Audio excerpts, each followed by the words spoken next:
Good afternoon, ladies and gentlemen. We are continue the financial investigator event with a roundtable with industry experts, and they're going to talk about sustainable investing in real estate. There has been some changes here. I kindly introduce to you two persons. It's Mark Jans, he's the managing director of Holtburg Real Estate Management, and Jeroen Heijnen, who is the Managing Director of VP Capital Family Offices. The panel will be led by Reinier, already known to you, and Han is also still there. So, Reinier, I would gladly give the floor to you to kick off. Yeah, well, thank you and welcome all of you. And well, of course, I want to say to the people here in the audience and also at home, if you want to participate in the discussion, send your questions. And Han will also be in the, or Mick will also be in the audience, and so we will try to make it as most interactive as possible. Well, it's a very interesting time in real estate these days, of course. And well, I would like to start with sustainable investments in real assets. Where are we today? And perhaps, Jeroen, you can say something about that, if you will start. Yeah. I think we are changing from thinking and discussing to doing, because everybody feels the responsibility to invest more sustainable in real estate assets. I think it's a giant step forward, especially also through the corona crisis. So I think we made some progress. Okay. Yeah. And can you say something about your own practice, yeah. Jeroen? We measure all our progress in sustainable investing. We published last week our progress report. It's the first report. We started with the zero measurement in 2018. And we run some sustainability programs. And we measured this last week. And we published it very transparently on our website. You can download our progress report. And we see some very large progress improvements. Okay, so you're really moving on this topic. Mark, can you elaborate on this? What in your company, what's the current status? Where are we today? Yeah, of course, Reinier. Well, my company is Holtburg Real Estate, so it's a Dutch private real estate investor. With us, you can download a progress report from the website. It's not necessarily confidential, but well, it's internal, that at least. But yeah, I mean, we have already 2 years back, we have done an entire, let's say, inventory, let's say of well, sustainability, let's say within the portfolio. Of course, I mean, we labeled the entire portfolio, so we know, let's say, what's on a so-called A label. Well, I mean, and we can have a lengthy discussion about A labels, let's say, and how sustainable these are. But I mean, we have definitely made the inventory, so we know what we have, and we know what we need to invest to bring everything up to an A level. I mean, that's also what the let's say what the company strategy is, besides other things. But by 2023, we'll have the entire portfolio raised on an A level. Which is residential and retail and office space throughout the country.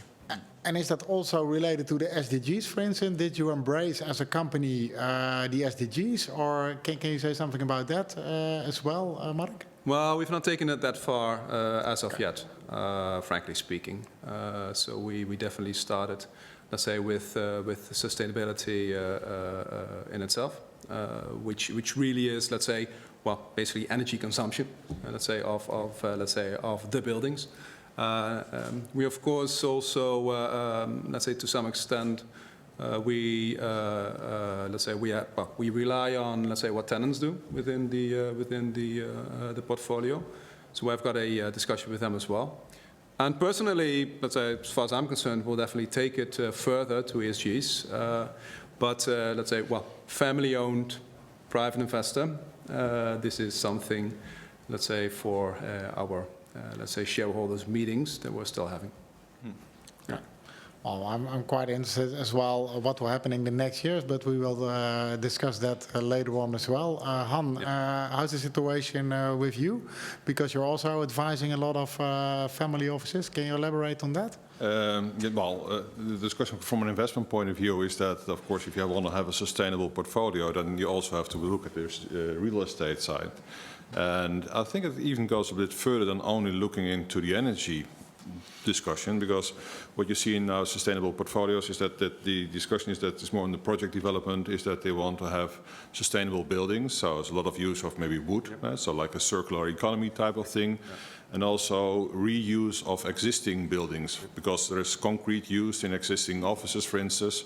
And for concrete, there's a huge carbon footprint in the use of concrete. And if you reuse that, so you see sometimes buildings getting stripped totally and then being refurbished from an existing point of view. It seems a bit strange, a little bit labor intensive, but from a sustainability point of view, that's much more important.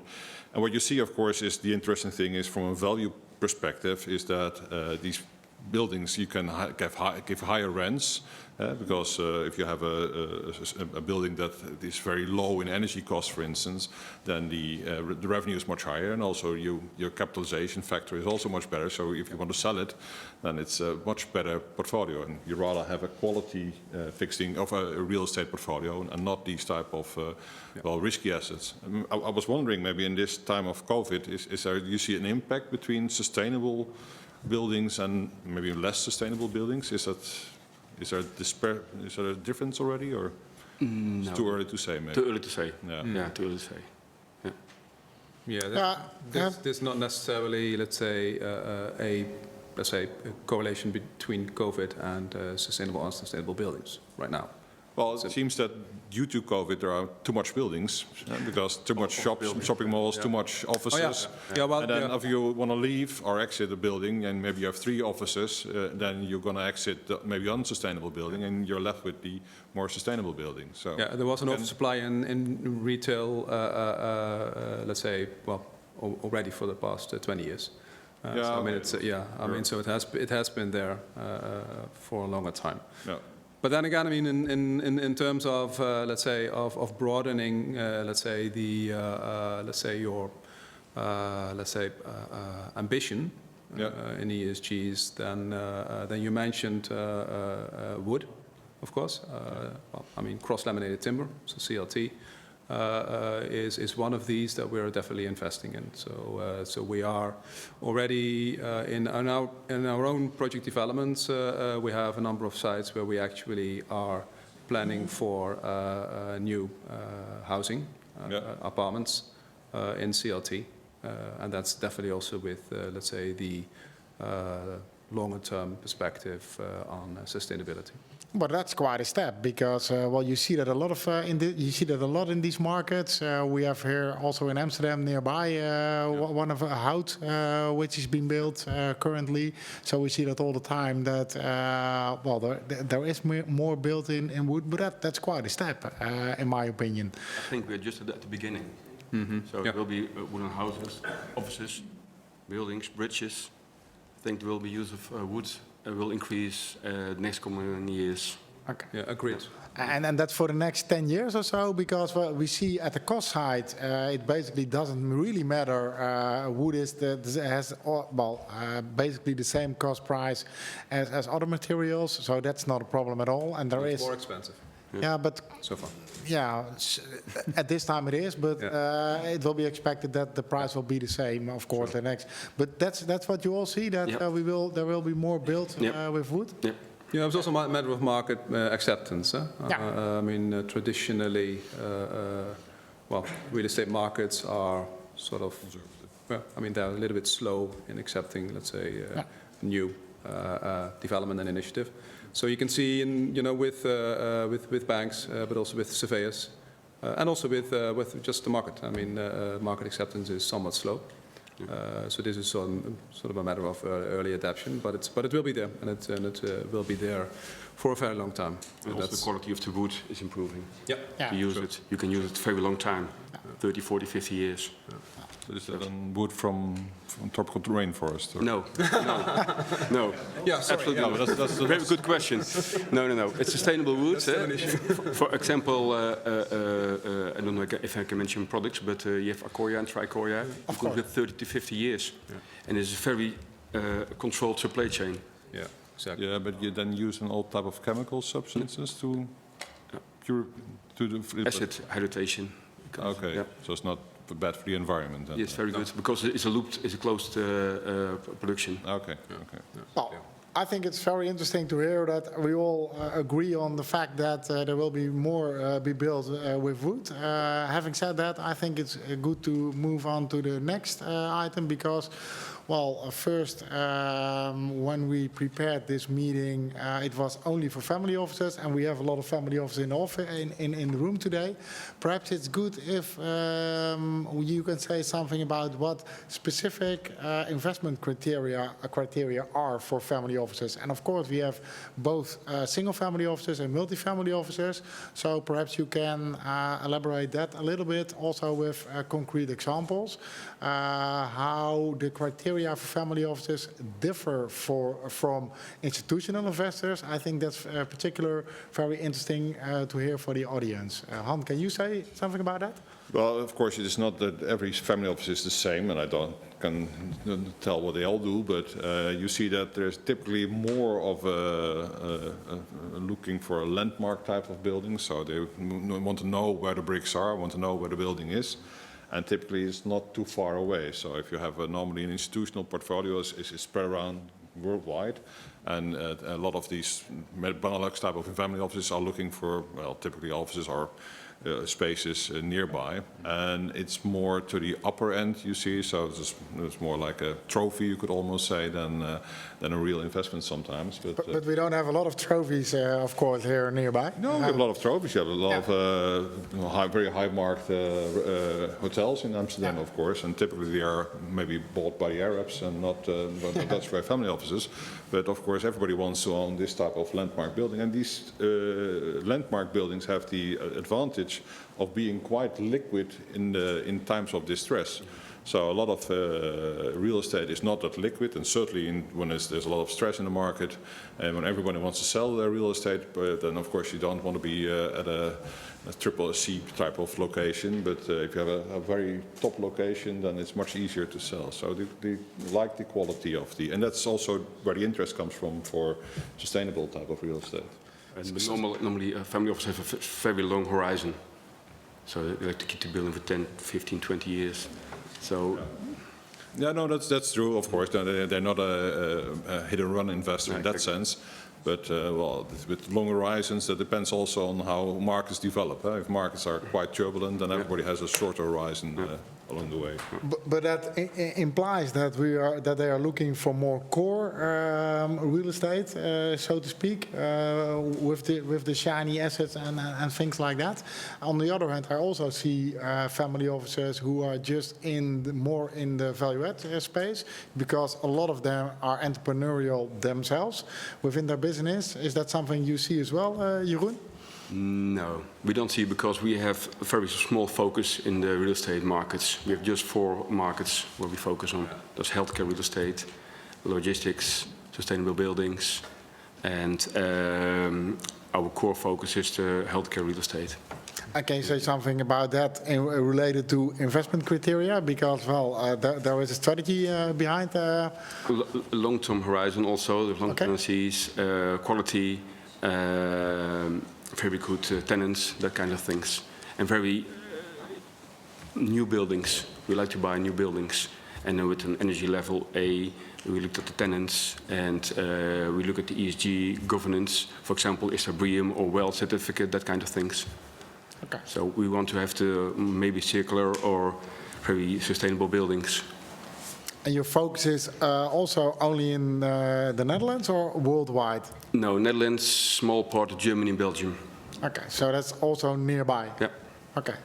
Mark, what about your family and your multifamily office? Yeah, well, I don't think necessarily we are a family office.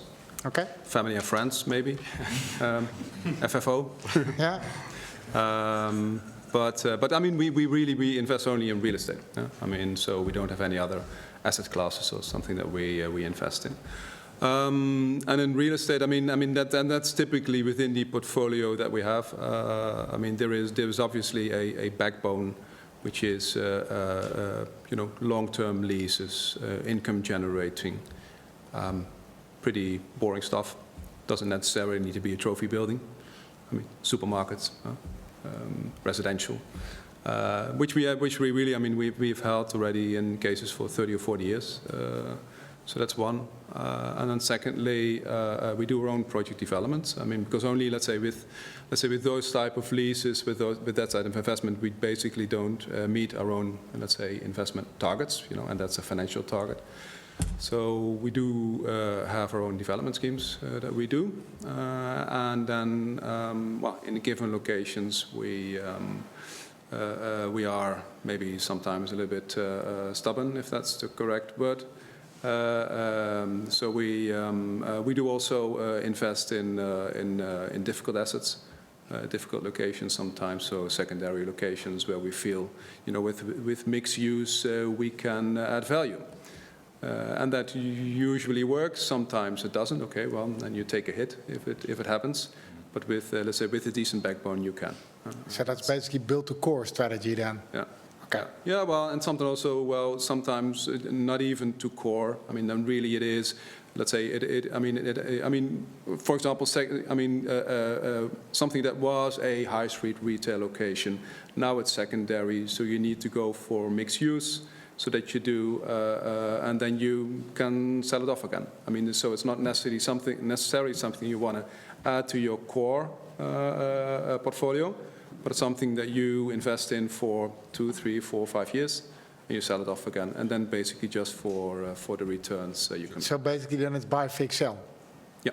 Okay, so that can be the case as well. Yeah. Sorry, Han. No, you're actually redeveloping it. Yeah. Okay. Yeah, exactly. But also you mentioned the supermarkets, and you have all these shopping malls in the Netherlands in the center of all type of towns. Yeah. We're a bit, there's less people getting there. And is there a need then for redevelopment of these type of shopping malls? Now, because they use a lot of space, they are pretty low typically, but there's opportunity maybe going up and doing more.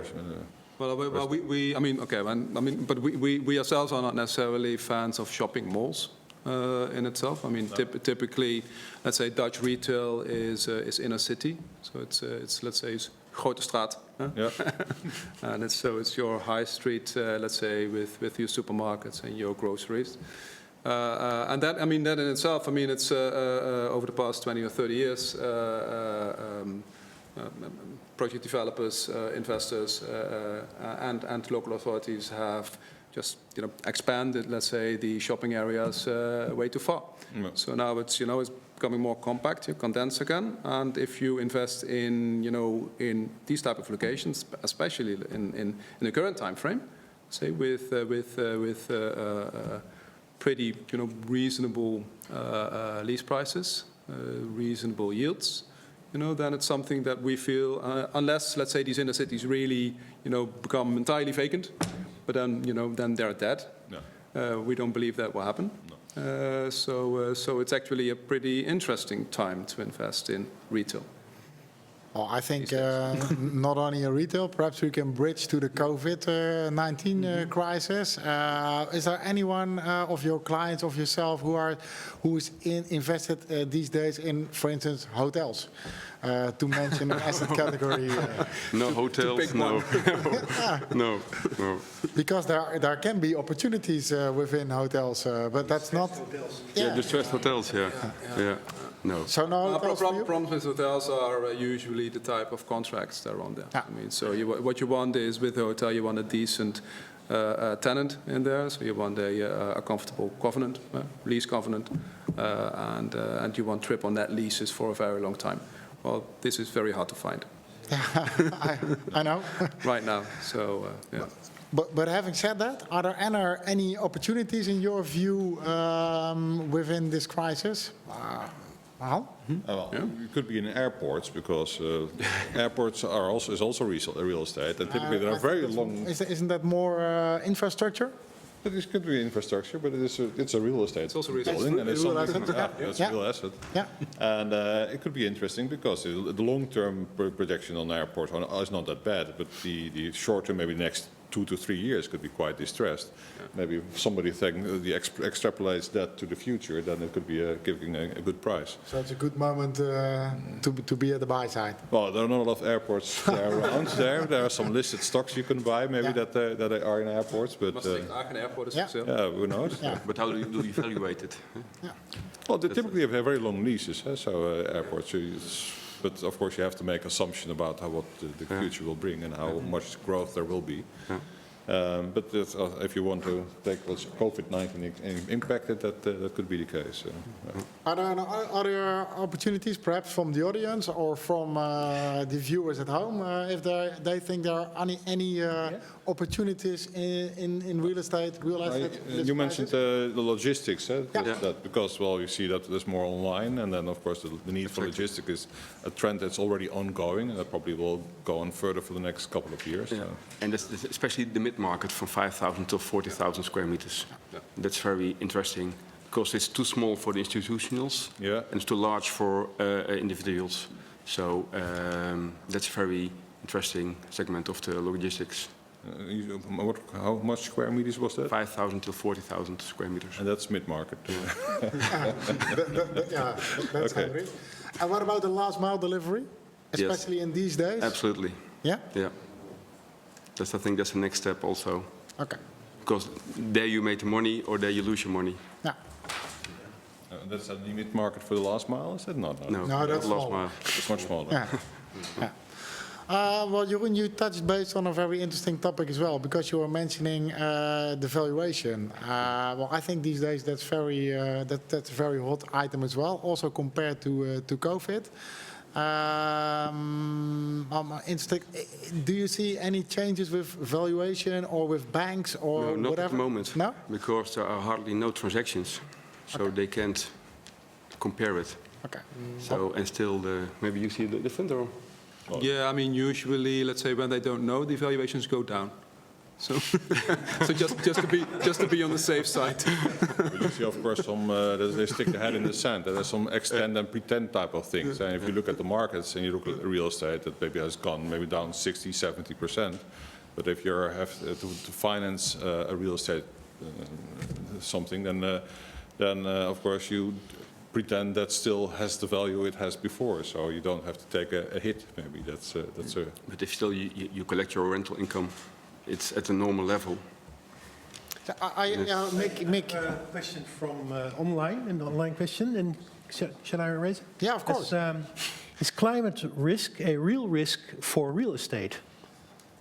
Yeah, well, I will answer. I can answer that, but perhaps Mark, you can say something about that as well. With about 6 meters below sea level, yeah, it is.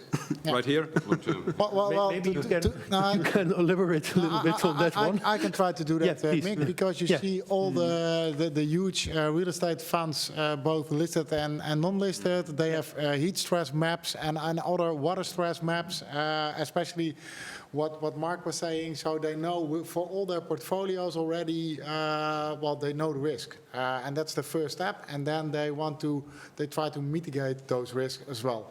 So that's what I see in practice, that all, well, let's say the larger portfolio holders, the portfolio managers, they already have that, set that first step and now working on mitigate those risks. Right. So is that a real risk? Yes, of course. But they are mitigated it because the shareholders are asking that.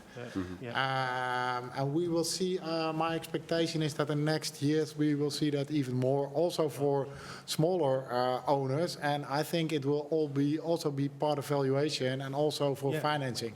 So to make that bridge again to valuation, I definitely be sure that will be the case the next years. So that maybe also has an impact on the prices of housing in the Netherlands, yes, especially the houses that are below zero located. Well, it's very auspicious if you see the map. Then Utrecht will be at the beach. We will have Utrecht Beach within 50 years. Well, if you see that, and that are the projections. So we have to face that and we have to mitigate those risks. Yeah, good.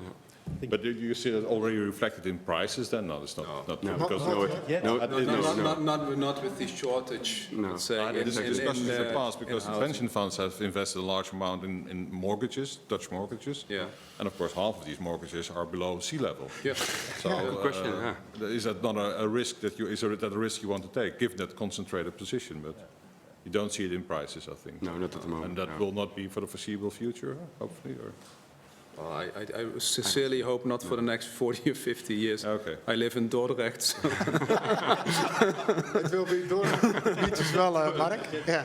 I would like to invite the audience. Is there someone who would like to add or raise? Yes, I come to you. Thank you. I have a question for the family offices, families, friends. You talk a lot about the buildings, wooden buildings, maybe solar panels, energy efficiency. But what about the tenant?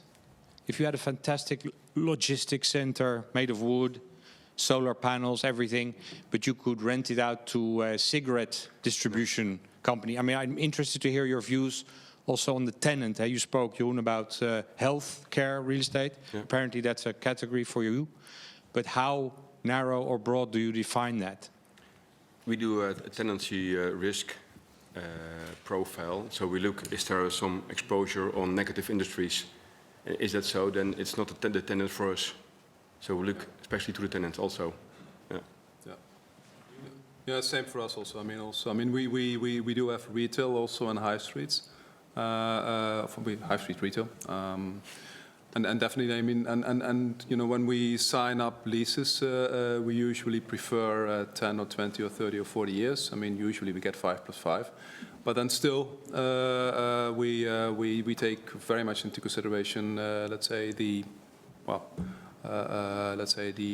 quality of that tenant, and also the the likelihood, let's say, that they will be there for the next 10 or 20 years. And well, in industries, you know, that we know, let's say, are questionable, we question it ourselves. So we don't sign them up. Okay. I like very long leases with the government, are government related. Yeah. Yeah. Who doesn't? Who doesn't? Yeah. Yeah. Yeah. You ask for a tenant. Yeah. Yeah. Ga even verder? Yeah. And you have also funds for that, specific funds with long leases. Sorry, another question from the audience. Sorry. I thought that you also. Okay. There is another question. Ja, other question. Kijk eens. Zo. Yes, I have a question because we have now all practice at home with working out of home, and I think it is quite nice if you have a garden and maybe a small office where you can, or another room where you can work from. Do you expect that, especially the very small housing in the inner cities, that will have impact on the pricing? Who wants to react on that? Well, yep, I mean, I can. But I think with, let's say, still 850,000 homes to build, so there's a huge need, let's say, for additional supply. So I think we can, I mean, definitely, I mean, you don't need to, let's say, disregard, let's say, all the other, let's say, parameters in the market. But I mean, the shortage in housing is that large. And there's only one solution to it, and it's building homes. Yeah. So, you know, until that is the case, and that will definitely be the case for the next 10 or 15 years, I don't see, in combination with, of course, with low mortgage rates, I don't see, let's say, a drop in housing prices in this country at all. Now, I have another addition to this question. I think it's a very good question. Thank you for that. What we see in project development, more specific, is that a lot of parties are asking themselves, do we need to change the number of rooms? Because can we include working place at home? Mm-hmm. That's what we see now in project development. And of course, it will be in place after 2 or 3 years minimum, because that's the period we need to get those houses ready. But that's what I see in this COVID period. So that's not necessarily has an influence on prices, but it has on, how we develop the next years. Mm-hmm. Yeah, is that happy? Yeah. Okay. Good, thank you. Even kijken. There is another question coming. Even kijken.